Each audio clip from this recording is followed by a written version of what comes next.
Hijos de la Alhambra, de Washington Irving. El viaje, tercera parte.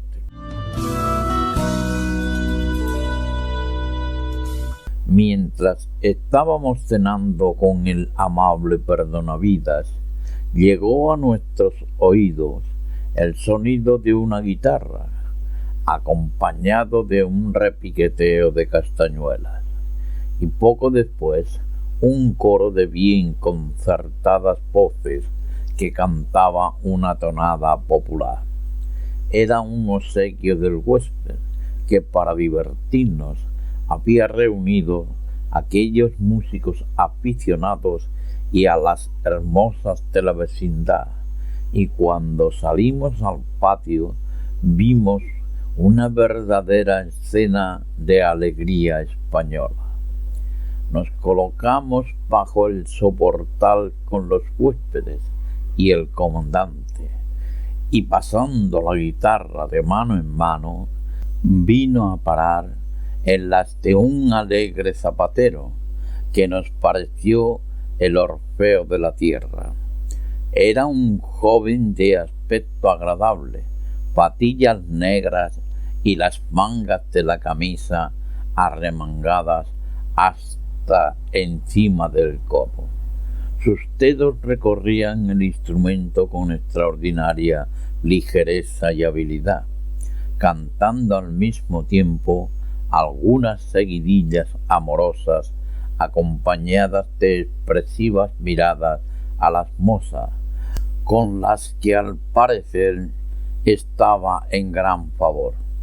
Enseguida bailó el fandango con una graciosa andaluza, causando gran placer a los espectadores, pero ninguna de las mujeres que se hallaban presentes podían compararse a la linda Pepita, hija del huésped, que aunque con mucha prisa, se había prendido con la mayor gracia para el baile improvisado, entrelazando con frescas rosas las trenzas de sus hermosos cabellos. Esta lució su habilidad con un bolero que bailó acompañada de un gallardo dragón. Habíamos nosotros dispuesto que se sirviese a discreción vino, dulces y otras frioleras, y sin embargo, pese a que la reunión se componía de soldados, arrieros y paisanos de toda clase, nadie se excedió en los límites de una diversión honesta, y en verdad que cualquier pintor se hubiera tenido por dichoso de poder contemplar aquella escena. El elegante grupo de los bailaores, los soldados de a caballos de uniforme, los paisanos envueltos en sus capas y, en fin, hasta el amojamado alguacil, digno de los tiempos de Don Quijote, a quien se veía escribir con gran diligencia a la moribunda luz de una gran lámpara de cobre, sin cuidarse de lo que pasaba en su alrededor. Todo esto formaba un conjunto verdaderamente pintoresco. No daré aquí la historia exacta de los acontecimientos de esta expedición de algunos días por montes y valles. Viajábamos como verdaderos contrabandistas, abandonándonos al azar en todas las cosas y tomándolas buenas o malas según las deparara la suerte.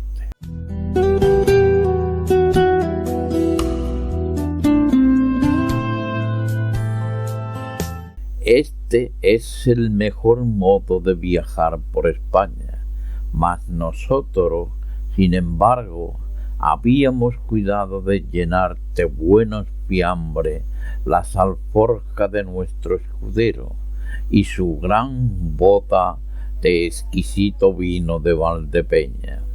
Como este último artículo era en verdad de mayor importancia para nuestra campaña que la misma carabina de Sancho, conjuramos a éste para que estuviese en continua vigilancia sobre esa parte preciosa de su carga, y debo hacerle la justicia de decir que su homónimo, tan célebre por el celo con que cuidaba de la mesa, no le excedió en nada como proveedor inteligente.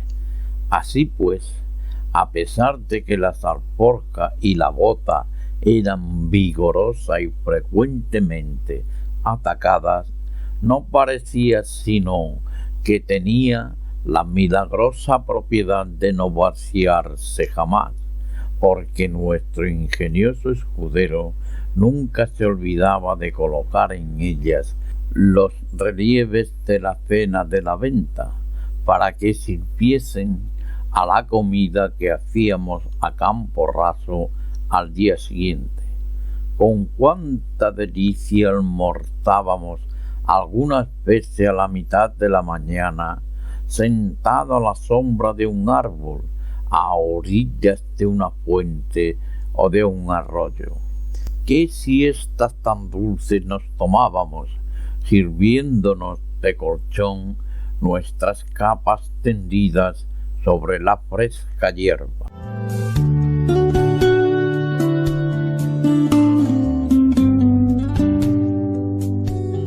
En cierta ocasión hicimos alto a mediodía en una frondosa pradera, situada entre dos colinas cubiertas de olivo. Tendimos las capas debajo de un pomposo álamo que daba sombra a un bullicioso arroyuelo, y atados los caballos de modo que pudiesen pacer. Ostentó Sancho con aire de triunfo todo el caudal de su despensa. Los sacos contenían algunas municiones recogidas en el espacio de 4 días, pero habían sido notablemente enriquecidos con los restos de la cena que habíamos tenido la noche anterior en una de las mejores posadas de Antequera. Sacaba nuestro escudero poco a poco el heterogéneo contenido de su zurrón, y yo creí que no acababa jamás. Apareció ante todo una pierna de cabrito asada, casi tan buena como cuando nos la habían servido.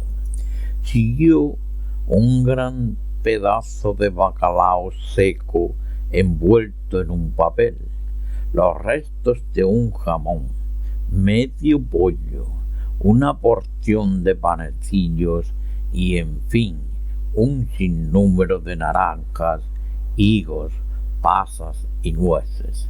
La bota había sido también reforzada con excelente vino de Málaga.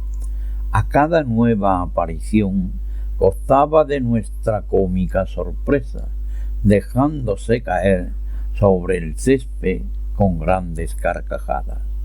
Elogiábamos extremadamente a nuestro sencillo y amable criado, comparándole en su afición de llenar la panza al célebre escudero de Don Quijote.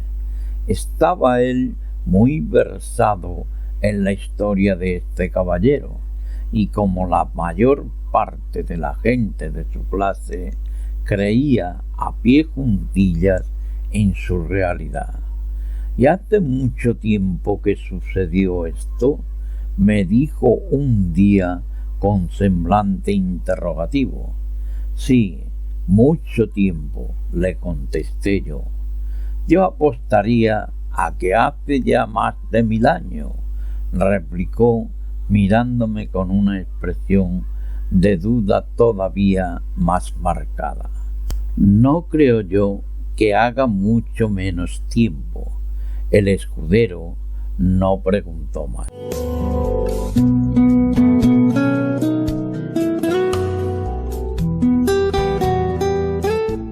Mientras mientras al compás de sus gracias explotábamos nosotros las provisiones que quedan descritas, se nos acercó un mendigo que casi parecía un peregrino.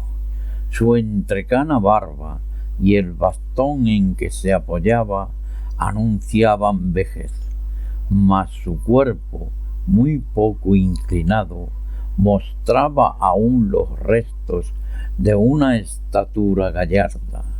Llevaba un sombrero redondo de los que usan los andaluces, una especie de zamarra de piel de carnero, calzón de correal, botín y sandalias. Sus vestidos, aún ajados y cubiertos de remiendos, estaban limpios, y se llegó a nosotros con aquella atenta gravedad que se nota en los españoles aún de la ínfima clase. Había en nosotros disposición favorable para recibir semejante visita, y así, por un impulso espontáneo de caridad, le dimos algunas monedas, un pedazo de pan blanco y un vaso de buen vino de Málaga. Lo recibió todo con reconocimiento, mas sin manifestar con ninguna bajeza su gratitud. Luego que probó el vino, lo miró al trasluz y, mostrando cierta admiración, se lo bebió de un sorbo, diciendo: «¿Cuántos años ha que no había yo probado tan buen vino? Esto es un verdadero cordial para los pobres viejos». Contempló luego el pan y dijo besándole: «Bendito sea Dios». Dicho esto, se lo metió en el zurrón, habiéndole instado a nosotros para que se lo comiese en el acto. «No, señores», replicó, «el vino era preciso beberlo de jarro, mas el pan debo llevarlo a mi casa y partirlo con mi pobre familia». Sancho consultó nuestros ojos y dio al pobre abundantes fragmentos de la comida, bien con la condición de que se comería en el acto una parte. Sentándose pues a poca distancia de nosotros, y comió pausadamente, con una finura y una sobriedad que hubiera podido honrar a un hidalgo. Yo creí descubrir en él una especie de tranquila dignidad y atenta cortesía que anunciaban que había conocido mejores días, pero no había nada de esto. No tenía más que la política natural a todo español, y aquel aire poético que caracterizaba los pensamientos y el lenguaje de este pueblo, vivo e ingenioso. Nuestro peregrino había sido pastor por espacio de 50 años, y al presente se hallaba desacomodado y sin medios para subsistir. Cuando yo era joven, decía, no había cosa alguna capaz de hacerme tomar pesadumbre. Me hallaba siempre sano y contento. Mas ahora tengo 79 años, me veo precisado a mendigar el sustento, y ya empiezan a abandonarme las fuerzas.